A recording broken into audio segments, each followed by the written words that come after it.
I consider this the actual starting point of my game, my pacifism, as my opponents are all now real humans interacting online. My ranking thug, the day-night cycle initiated, it is now time to see if I can persist in a world defined by violence by acting independent of it.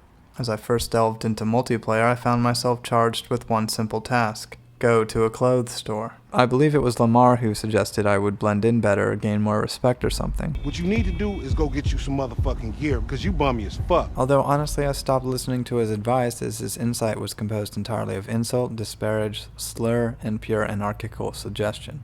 Regardless, the text at the bottom of my screen, my inescapable direction in this existence, demanded that I spend what little money I had on the purchase of clothing.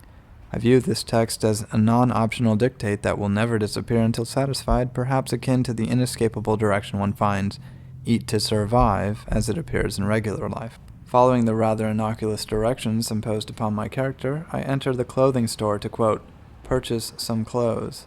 The store clerk greets me with a clearly condescending tone, another attempt by this world to coerce me into seeking social approval through materialistic gain. I browse shoes, and not feeling the need to change what is already sufficient, I decide to keep my current shoes, and discover that by choosing to stick with the pair of shoes I already own and was wearing upon entering the store, I am charged $1,090, a sum of money that exceeded all the other shoe options by at least 40%. A fee I in hindsight gladly paid simply to avoid having to change my perfectly fine clothes, while at the same time satisfying my ominous life goal suggestion. This world's unnecessary demand to spend, trumping even the lack of exchange. Upon exiting the store, I receive a phone call from everyone's favorite miscreant, Lamar. I am unable to pay full attention to his most likely deviant plan as I encounter the first sentient being I would experience in this world, a man with the chosen moniker of Mac Beef and Cheese. Mr. Cheese drives his automobile directly into a light post, a strange unconventional greeting, knocking it to the ground and temporarily disabling his vehicle.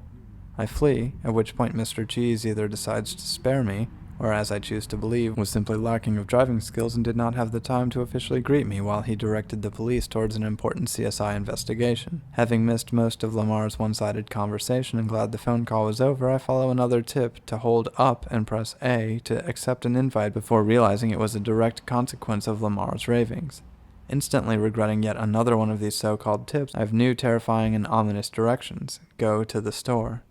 Having no vehicle at my disposal, I jump at the opportunity for a healthy jog. I optimistically predict that Lamar's conversation had concerned his turning over of a new leaf, that he was cleaning up and had found gainful employment at the store with advancement opportunity.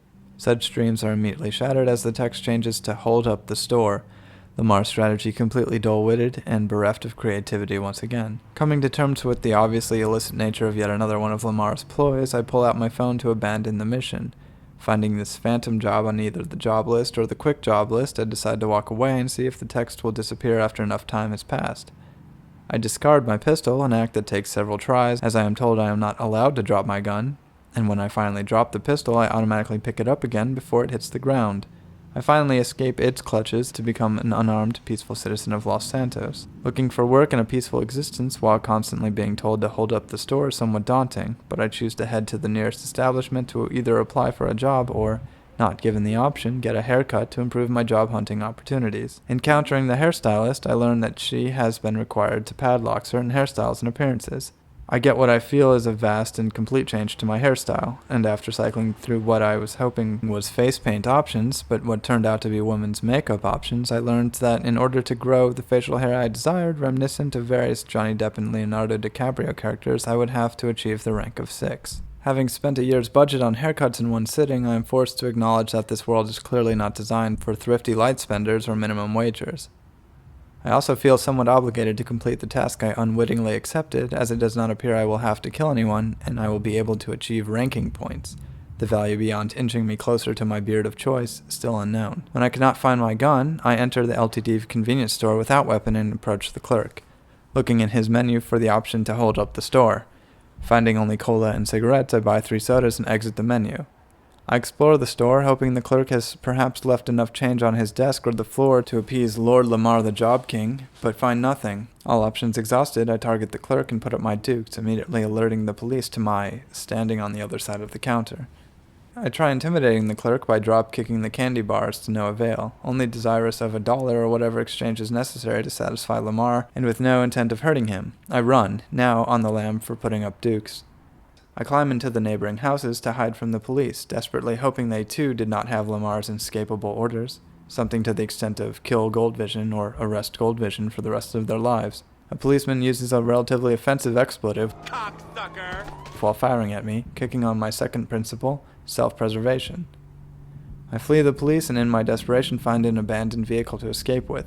Possibly theirs. Most likely theirs. I feel justified in the temporary use of it for my own survival. Regardless of how many convenience store clerks I shook my fist at, I still believe I am of no value to the society if I am dead. Even through all of that life-threatening chaos, I can still see Lamar's cold orders staring me in the face.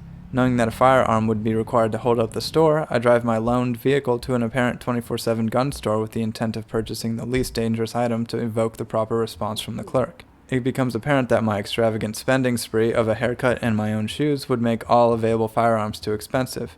I debated purchasing a knife until I remembered that when you borrow a police car, it comes with a shotgun, a universal. I return to the store and I commit the terrible act. My heart bleeds as he takes the money from the cash register. I vow to make it up to the clerk somehow as I flee the premises. Lamar's demands finally silenced. As I escape the pursuit of the police in one of their own vehicles, I wonder if I'll ever be able to find peace and sanctity in this world. I have my freedom, and I am hesitant to ever answer my phone again, but with this freedom comes the absolute lack of direction. It seems that everyone turns to violence, every mission illegality, and everything Lamar has to say simply terrible. I don't know where these principles will take me. All I know is that I have to keep going to find out.